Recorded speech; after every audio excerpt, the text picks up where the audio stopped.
જવાહર ચાવડાનો એક 2017નો એક જૂનો લેટર જે છે એ સોશિયલ મીડિયામાં વાયરલ થયો છે અને એમાં ભાજપનું જ કાર્યાલય ગેરકાયદેસર હોવાનું પત્રની અંદર કહેવામાં આવેલું છે।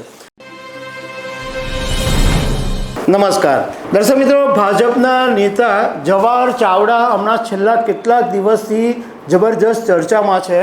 હમણાં તાજેતરમાં જ્યારે પ્રધાનમંત્રી નરેન્દ્ર મોદી ગુજરાતની મુલાકાતે આવેલા ત્યારે એમણે પ્રધાનમંત્રી નરેન્દ્ર મોદીને લખેલો એક પત્ર સોશિયલ મીડિયામાં વાયરલ કરી દીધો હતો અને એમાં જૂનાગઢના જે ભાજપના પ્રદેશ પ્રમુખ છે કિરીટ પટેલ એમની સામે એમની ફરિયાદ હતી। હવે જવાહર ચાવડાનો એક 2017નો એક જૂનો લેટર જે છે એ સોશિયલ મીડિયામાં વાયરલ થયો છે અને એમાં ભાજપનું જ કાર્યાલય ગેરકાયદેસર હોવાનું પત્રની અંદર કહેવામાં આવેલું છે। તો આના વિશે હું તમારી સાથે વાત કરીશ। મારું નામ રાજેશ શાહ છે અને તમે જોઈ રહ્યા છો ખબર છે.com। દર્શક મિત્રો, જવાહર ચાવડા આમ મૂળ કોંગ્રેસના દિગ્ગજ નેતા કહેવાતા હતા અને લગભગ 4 ટર્મ સુધી તેઓ કોંગ્રેસમાંથી ધારાસભ્ય રહ્યા હતા, પણ 2019ની અંદર ભાજપમાં જોડાયા। પરંતુ એવું લાગે છે કે ભાજપમાં જોડાયા પછી એમને સંતોષ થયો નથી, એમને મજા આવતી નથી લાગતી, કારણ કે એમના સતત એવા નિવેદનો આવી રહ્યા છે કે જે સીધા ભાજપ પર જ નિશાન સાધવામાં આવે છે। એમનો 2017નો એક લેટર છે જે એમણે જૂનાગઢ જિલ્લા કલેક્ટરને લખેલો છે અને એ લેટર એમણે અત્યારે પોતાના સોશિયલ મીડિયા પ્લેટફોર્મ ઉપર પણ મૂકેલો છે અને આ પત્ર વાયરલ થયો છે। એમાં એવું કહેવામાં આવ્યું છે કે જૂનાગઢની અંદર ગામધ્રોડ ખાતે શરત ભંગ થયેલી જમીન ઉપર ગેરકાયદેસર રીતે મંજૂરી મેળવ્યા વગર દીનદયાળ ભવન ભાજપ કાર્યાલયનું બિલ્ડિંગ ઊભું કરી દેવામાં આવ્યું છે।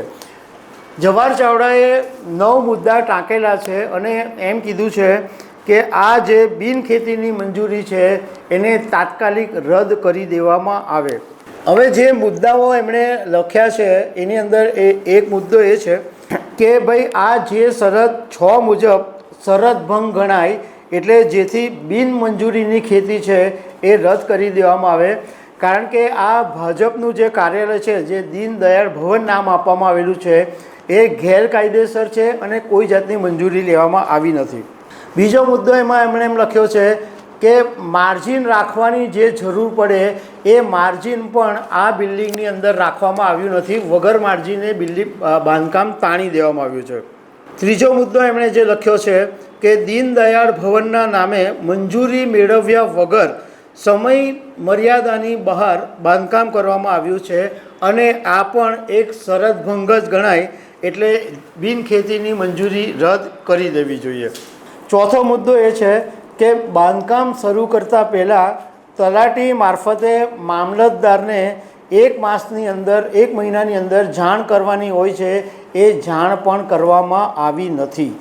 પાંચમો મુદ્દો એમ છે કે કોઈ બી પ્રકારની પરવાનગી મેળવ્યા વગર જ બાંધકામ કરી દેવામાં આવ્યું છે। છઠ્ઠો મુદ્દો એમણે એમ લખ્યો છે કે આ બિલ્ડિંગ જ્યારે બનાવવામાં આવ્યું તો એની અંદર એવી છે કે તમારે વૃક્ષો વાવવા પડે, પરંતુ આખું બિલ્ડિંગ બનાવી દીધું પરંતુ એક બી વૃક્ષ આ બિલ્ડિંગની અંદર ઉગાડવામાં આવ્યા નથી। એક બીજો મુદ્દો છે કે વરસાદી પાણીના જે ભૂગર્ભ વહન માટે પર્કોલેટિવ બોરવેલની વ્યવસ્થા કરવી જોઈએ, એ પણ આ બિલ્ડિંગની અંદર કરવામાં આવી નથી।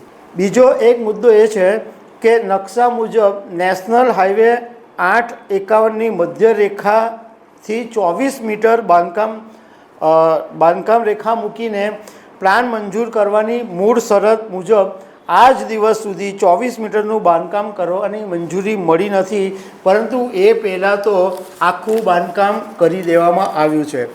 કહેવાનો મતલબ એમ છે કે આ જવાહર ચાવડા એવા નેતા છે કે જે સૌથી પહેલાં મનસુખ માંડવિયાની સામે એમણે મોરચો માંડેલો લોકસભા 2024ની ચૂંટણી વખતે।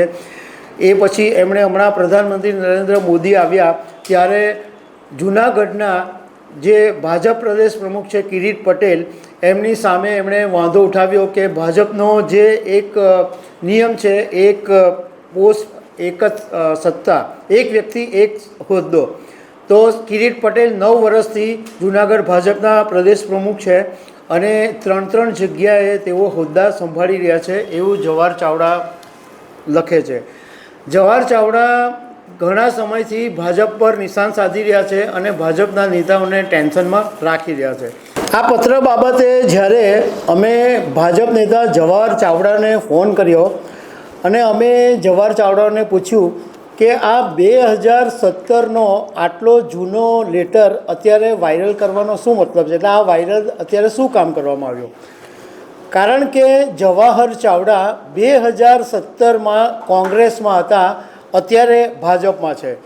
તો જવાહર ચાવડાએ કોઈ પણ પ્રકારની કોમેન્ટ કરવાનો ઇનકાર કરી દીધો હતો. અમે એમને જુદી રીતે 3-4 વખત પૂછ્યું, પરંતુ એમણે એમ કીધું કે હું આ બાબતે કોઈ પણ કોમેન્ટ આપવા માંગતો નથી અને આ અત્યાર સુધી મેં કોઈ કોમેન્ટ આપી પણ નથી. પણ હવે જે પ્રમાણે જવાહર ચાવડાએ હમણાં પ્રધાનમંત્રી નરેન્દ્ર મોદી આવ્યા ત્યારે જ એક લેટર વાયરલ કર્યો, અત્યારે આ 7 વર્ષ જૂનો લેટર વાયરલ કર્યો. તો રાજકારણના જાણકારોનું કહેવું એમ છે કે કદાચ જવાહર ચાવડા દુખે છે પેટને કૂટે છે માથું એવો ઘાટ છે.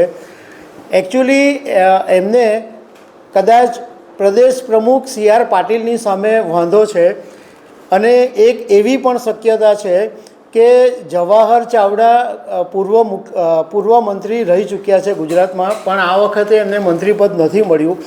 તો એમને કદાચ મંત્રી બનવું છે અને એના માટે સતત ચર્ચામાં રહેવા માટે તેઓ આવા લેટર અને નિવેદનો વાયરલ કરી રહ્યા છે, પોતાનો નારાજગી વ્યક્ત કરી રહ્યા છે, જેથી તેઓ સતત આ લાઇમલાઇટમાં રહ્યા કરે. તો દર્શક મિત્રો, આવી અનેક વાતો સાથે અમે તમને મળતા રહીશું. Thank you very much.